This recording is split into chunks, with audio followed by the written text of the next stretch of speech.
So what I was missing, folks, I got to looking at it. When I hit, I knew these metal pieces here were hitting. Well, all I did was got to thinking, well, that's open right there. So what happens if I turn the collar that much? Then, yeah, that's what happens. It comes right apart. All right, folks, this week on Darren 67 to 72, we're going to work on a 67 to 72 C10 steering column. I've never done one of these before, so I think it'll be fun if we go through it together. I think I've got the tools necessary to take this apart. I'll tell you why we're going to disassemble it and how we're going to disassemble it and why we're going to disassemble it. The first thing while I'm back here, I know you can't see much, I'll get you in closer, but this rear bearing is kind of, all the parts fell out. That'd be like the ball bearings. So we know we got to go through it, at least for that purpose. But let's get started on the driver's end. So the first thing we have to do is get this steering wheel off. But there's a lot to this. First, we know the bearing's bad at the other end. This end seems good. There's no, maybe a little, but we'll get into there in a minute. Before you disassemble it, it's a good idea to check the turn signal mechanism. And it seems to click good. You might hear it. Sounds good and crispy plastic, you know. Some of them are real quiet, so that's a good indication. Let's start with the right turn, which would be up. So pretend like we're turning to the right a little bit, then turn back left, and it canceled. Excellent. So it looks like this is going to work. Let's try left. Click it down, turn left a little bit, and then turn right. Okay, well, that don't work. So there's one thing we need to look at when we tear it apart. Left canceling is not functional. Yep. So let's get to the steering wheel off. Now they make a steering wheel puller. We'll see if we need it or not. By the loosey-goosey, probably not. But it's just a single nut on the end.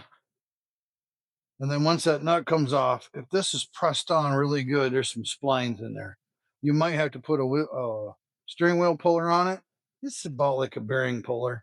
They don't cost much, 15 bucks or so. And some of your parts stores will even lend it to you. I've hammered them off. That's a bad idea. Don't do that. I do not suggest that at all. So let's see how tight this thing is.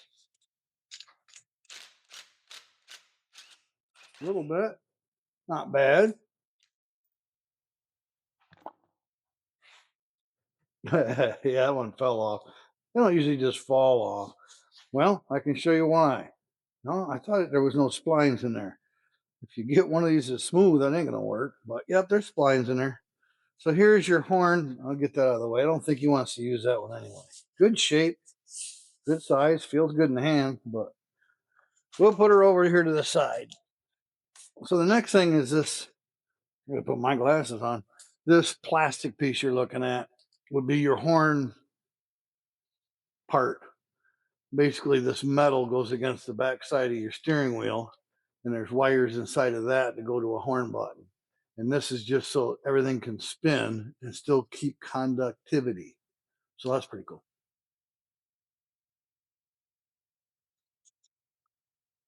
You see under here is a brass ring, and then there's a carbonized something button here, and that keeps contact as you rotate, you follow me, through this electrical connection to this brass. That's how you're able to spin the steering wheel on these old trucks forever. You can spin them 50 million times, it don't matter.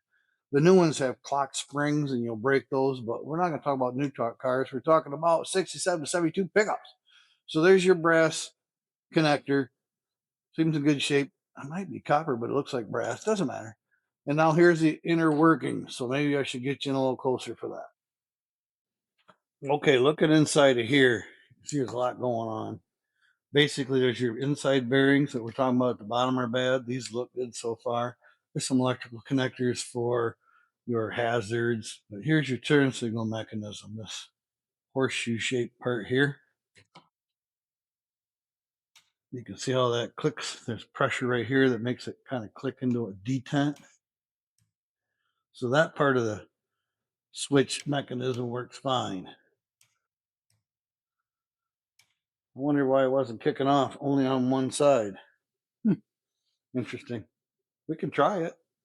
Oh, looking at that bearing, can you see how the ball's all join up together in one place, then they spread apart when I go back and forth. Not a good sign. That bearing may be bad. It looks like it's bad as well. Something to keep an eye on. I don't know how it's going to cancel. Doesn't look like it will. Well, interesting enough, huh? What's on the back of that steering wheel? Oh, right here. I'll put it in front of you. This metal piece, I believe, that sets in. I can't move it. Sets inside of one of these. That must trip it. I don't really know, but I'm assuming that's a trip type thing because that is screwed to the steering wheel. Something has to cancel it. You know what I'm saying?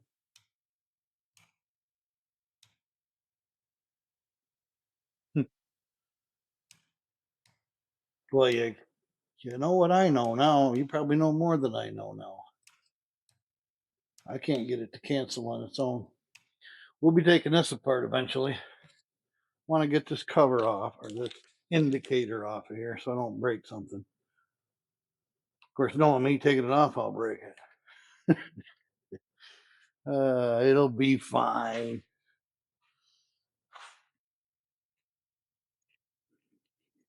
I know I told some of you folks I was going to work under my dash this week, but yeah, I got a stiff neck from sleeping wrong or something. Either way, I want to heal that up a little bit because, you know, being under a dash, what that feels like if you do. If not, when I get all healed up from that or whatever, I'll climb under the dash and then I can get a stiff neck again. It'll be awesome. I'm gonna have to figure that out. But right now we've taken that top off, and that's just an indicator. Now some of the newer trucks, this one does, they'll have a light on the back of here that shines through this, but I see that mechanism's missing. We might have to buy one of those. I don't want to put too much money into this column because it's only going to be used on a temporary basis. Who knows how long temporary is these days. I'm going to pull that shaft out. You guys stay right there. See if it comes right out. No, it did all the way back to my door. Come on. Come out of there. There it is. Just that simple, that easy. It pulls right out. It's a solid rod in these old trucks. It is collapsible at the bottom, so it is a safety shaft, but it's not an accordion shaft like they use nowadays. And I won't get into that right now, but should we leave the rest of this for now? I don't know if there's anything wrong with it. Seems to shift okay. Yep. So maybe we won't tear this on apart. For those of you that need it done, good luck to you. It's a little gooey and sticky in there, but we're going to figure out how to get that bearing out. Yep, that's how that bearing comes out. Looks like a little wheel bearing to me. So nothing too special to those. I think the other end uses a bigger one, but that one might be fine, but it looks kind of wallered out to me. I'll look at that in more detail. But all right, should we go to the other end? Well, before we do, when I take this apart, which I will do, this rubber is, you can see it split right to the bottom. These are pretty cheap. It's not so much, I don't think it's going to break. It's just now is the time to replace this because replacing this part, you either have to gut the bottom or the top in order to slide it on. There's normally no cut in it. So get the electronics off next. Let me move you up. I do want to take this electronics off. We have a retainer ring down here that won't come off, and this rubber boot that goes to your firewall keeps the water and air out of the cab. And I see it's tore here. It's ripped all the way around on this side. I mean, it's what, 58 years old? So let's get that off of there. We'll get a new one on there. Can't imagine those are too darn expensive. I'll let you know all these prices when we get to the final assembly of this.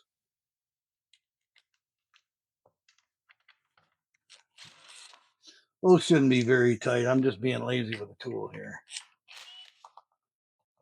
I believe that's all mechanical. You see there's a little slit in it.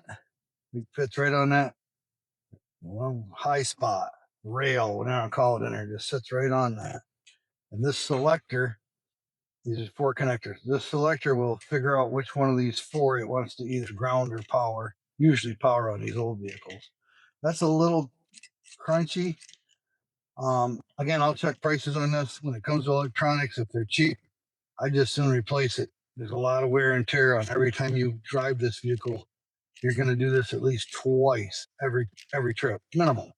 So we'll look into the price of one of these. This is for your turn signal, whatever else, all the backup lights, that kind of stuff.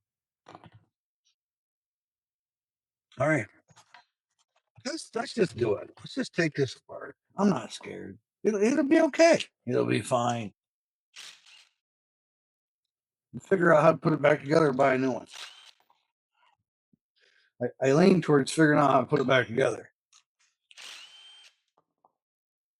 I'm really careful to hurt, destroy, do no harm, if you will, to parts I know I can't replace because somebody would do. But these, at least you could get a new one.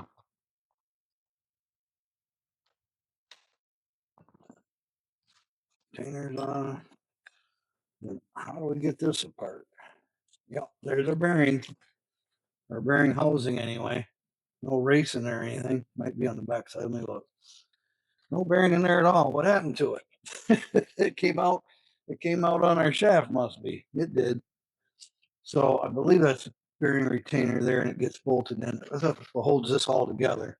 So we got that ring. We got you in a good spot to just keep pulling this apart. Why not? And then you got each of your shift linkages. Now they might be hooked to the shift lever. I thought they just slipped in. Nope, they're attached. You can see the handle move on the other side. Let me grab a punch. I'm going to drive that out and see if that helps. Now this shift lever here, people are curious about putting a new knob on. It may be difficult, but you pretty much just pull the old one off. They're glued on. Some of them have been on there for, 50, 60 years.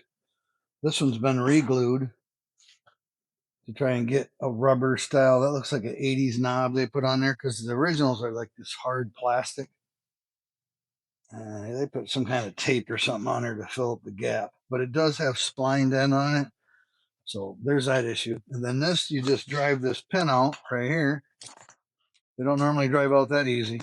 That one fell right out of there. It's got splines, looks in good shape. There's your shift lever. Got 3 or 4 dogs on it. Gives you the different notches. Let's see if that lets me pull them apart. I kind of want to get these out so I can clean and lube them. Nope. I'm going to have to disassemble the front of this as well. Let's get back to doing that then. I won't get you guys in there as close as I did before. You can see, can't you? Not really. A little bit. I know I can take the lever off. We may replace that too. Again, costs. I will discuss costs with you as we go. Now that looks like a doggone wood screw. Somebody's been in here maybe 10 times. But there's your lever. Pulls right out. This one's got a chipped end on it, and it's pretty rusty. Could be cleaned up. We'll see. And I see a little, looks like JB Weldish type material in there. So I'm pretty sure all this is fairly inexpensive. But these bolts, I'm going to call them screws because they got a Phillips head. These all look shiny and new, which I don't like that either. I would think this would just come out, to be honest with you. But maybe we got to play the game. Oh, right there's where the shifter was broke. They tried to glue it. I don't have my pointer.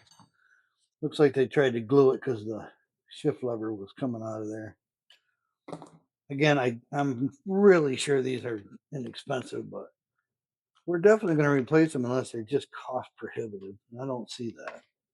Let me get these out and I'll be right back with you.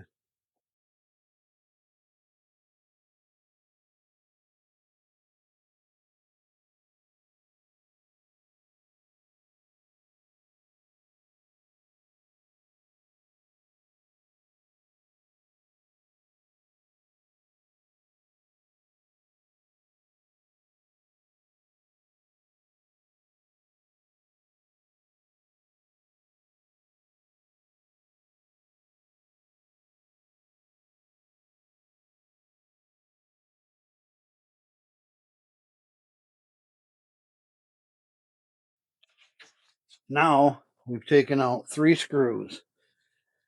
These look like original style, but replaced, which is not a bad thing. But we took 3 of them out. They're triangular. And then now you can kind of pull out all this turn signal mechanism. You got to kind of push down on the flashers and stuff, wiggle it out. Now we're to the wiring, which this is all wired down the column. You'll have to pull this cover off, and it's just all you do is just tap on it. It'll come right out. Then we got some slack on our wire now. Pull it up through there a little bit. Of course, it's old and stiff wire. Now you can't pull it out because of the plug on the end, but it gets us deeper in here where we can keep right on going and figure out how this comes apart.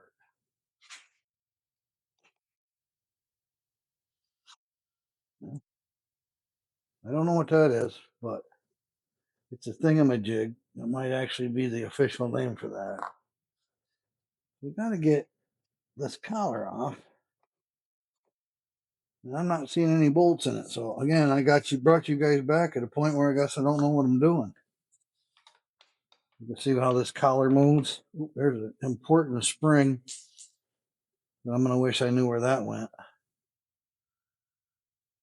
Did you guys see it fall out of there? Might have been behind this thing. Ah, that's what it looks like. We got to get this collar off somehow. All right, I'll bring it back.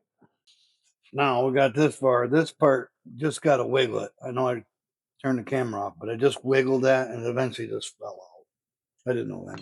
The next part's the same way. It's a piece of plastic. Looks in pretty good shape. It's old, of course, but looks serviceable. Again, we'll check on new parts. Next, we got to get this collar off. There's a front one and the back one, your shifter. Now it's got these little dogs inside of here, and you can't rotate it. It won't let you. Be it right or wrong, I got a pair of adjustable wrench here, channel locks. And just squeeze this bottom corner one a little bit, and it should allow you to rotate there just that much. It allows you to rotate this. And then you got to line up which holes. You'll see there's cutouts for them and bumps on the outside. So I'll just rotate that around until I line those up. It should pull it apart. I don't know. I haven't had it apart yet. We'll see how it goes. I'm on camera. Got the right one? Oh, look, I got the right one already. It's a tight fit, but she comes right off. Now, again, that's behind the shifter part. What do we got next? We want to get this collar off so we can get that shaft apart. I don't know what holds that. Good gracious, looks like nothing really. It's attached to this metal part here. I don't know. It looks permanently attached. This is where our shift lever goes through. It goes in that little hole there. That's how we shift it. But I don't know how we get it apart. I thought it would just come off of there. I thought wrong, didn't I?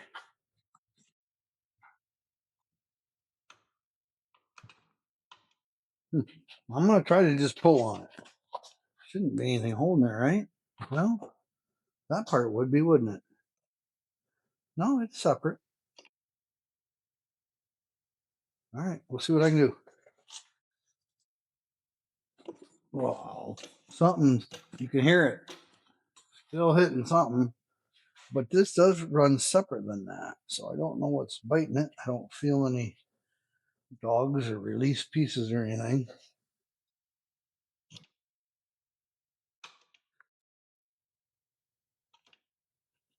All right, I'll bring it back again. So there's your learning experience. This is how you assemble this again. And we'll go through it when I put it back together. But you got to thread everything on the wire first. It's kind of like a lot of electrical things you do. We're definitely going to get a new one of these. That thing's just a mess. So again, cost, we'll see. So now we should be able to just pull this out. There's I'm not going to call it a bearing or a bushing. It's a plastic collar and a washer in here that I think is just to keep it quiet in the column. A little bit of wear on that. Definitely, you can see the plastic hanging off the edge. But it doesn't look terrible. Of course, a regular fender type washer, if you want to call them that. Now we should be able to pull the other end apart. Oh, let's take this color off. Are you guys keeping this order? Are you remembering everything? Because after that would be the rubber piece. Come on. Now we should be, and we got this piece we can put on now. If we're just doing this in order, you can watch this video and remember the order. Flange the rubbery boot part towards the top of the steering wheel. Something to remember before I pull it off of there. Now this should just come apart like a tube. Yep, shift and pull. There you go.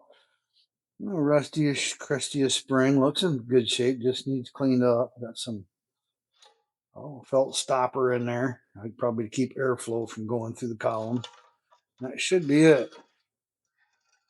That's your disassembly process. Now that we got this part, we can kind of inspect all the parts we want to replace. I'm going to make a little list here of things that are necessary, kind of wants and must-haves, and we'll see on pricing what I decide to go with. This is, I'm going to say 90% need, and this would be a want. Again, same thing here. Not wore out. Looks like it's in good shape. I'd put that on my want list. It's not expensive. Same thing with this bushing at the bottom. It has wore it on this plastic part. So again, wants, but not needs. What we need is that light indicator part for this, and this boot. Those are some needs. That color looks good. Just inspect your parts over. Think about what you might want to replace, and then what you absolutely need to replace. These bearings are really cheap. It's just a matter of finding some that have some decent amount of quality. As you can see, they're just stamped metal. There's not much to them. But remember, your steering wheel, there's not much to that. I mean, it's just got a roll in there, so not a big deal. Not as critical as you may think. And then again on this, I don't know. I'm going to put it on a 60% need. I'm not saying we really do, but that thing it's been used once or twice. Okay, you see me disassemble all that.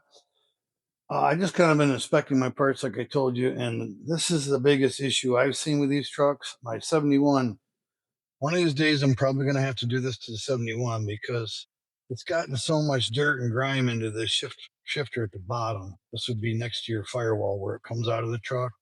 This shifting goes to your transmission through some linkage. And this one's gummy too. As you'll see, this spring is holding this metal piece down. So you can rotate the shift lever from, this would be drive, this would be drive, and you can bump it up into neutral without moving the lever, but you can't put it in park without pulling this back. And as you see, it doesn't want to go very good. I can pull it back. It's got grime in there. Then I can go to park and come back down here to drive or neutral, where we can go to low 1 or really push hard. See, it doesn't want to work, and go to low 2 or low 1, low 2. You know what I'm getting at. This is just gummy, bad. Now I'm going to lube this up with something thin, not thick like I talk about deep creep, because this is going to continue to build up grime and get road water and grime on it. So you're going to get gooier and harder to shift as times go on. So thicker isn't going to help you. I'd go thinner myself. So I'll get that. It's supposed to move easier, but I'll get that cleaned up. And when we reassemble it, this felt piece, we'll fill that with something like maybe WD-40, soak it back up. The only thing I noticed that was worth remarking about is all my blue parts I'm going to paint white because it's a white truck. And I see somebody's dented this here. Now, I can't remember, but I think this is where it attaches to the dash. So maybe when you tighten it really tight, it bends it. I don't know. But at least one time I want to straighten it. I think this would be a neat thing to show you. If you want to take this dent out right here, it's dented like a screwdriver right here.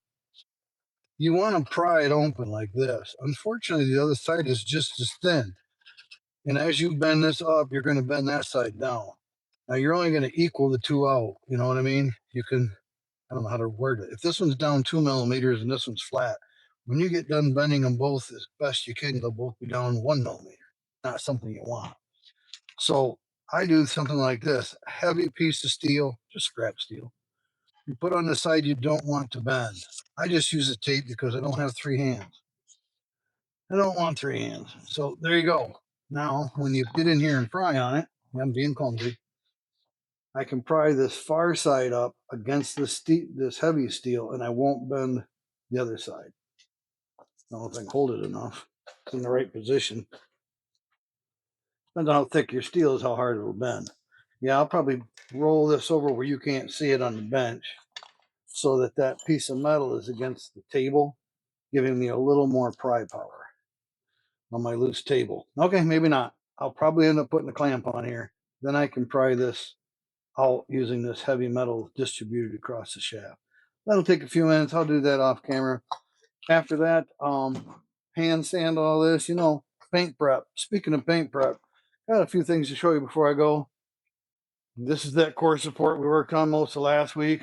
No sense in doing a bunch of video on it this week, but I've got my self-pitching primer on some spots I'm not sure about. I did rust conversion on a whole bottom because it just had that powdery dusty.